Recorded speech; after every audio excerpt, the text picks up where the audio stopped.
પંચાયતોની ચૂંટણીમાં એકતાનું શ્રેષ્ઠ ઉદાહરણ સામે આવ્યું છે। બનાસકાંઠા જિલ્લાની 21 ગ્રામ પંચાયતો સમરસ બની છે। તો બનાસકાંઠા જિલ્લામાં 615 ગ્રામ પંચાયતોમાં ચૂંટણી પ્રક્રિયા હાથ ધરનાર છે અને ત્યારે જ સમરસતાનો વાયરો ફૂંકાયો હોય તેમ 21 જેટલી ગ્રામ પંચાયતો સમરસ બની છે। ગ્રામજનો નથી ઈચ્છતા કે ચૂંટણીથી મતભેદ થાય અને વિકાસના કામો અટકે, એટલે જિલ્લાની ગ્રામ પંચાયતો સમરસતા તરફ વળી છે।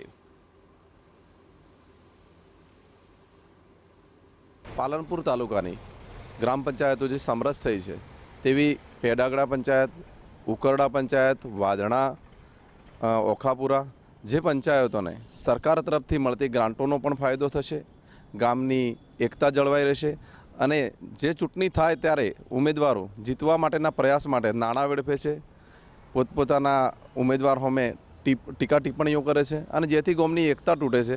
તેથી બિનહરીફ થાય તો સૌથી સારી પંચાયત થાય છે, ગામનો વિકાસ થાય છે। ગ્રામ પંચાયત સમરસ થાય તે માટે ડીસાના ધારાસભ્ય પ્રવીણ માળીએ મોટી જાહેરાત કરી છે। જે ગ્રામ પંચાયત સમરસ બનશે તેમને વિકાસના કાર્યો માટે રાજ્ય સરકાર 8 થી 10 લાખની ગ્રાન્ટ ફાળવશે। ધારાસભ્યો અને આગેવાનો પણ અપીલ કરી રહ્યા છે કે દરેક પંચાયત સમરસ થવી જોઈએ।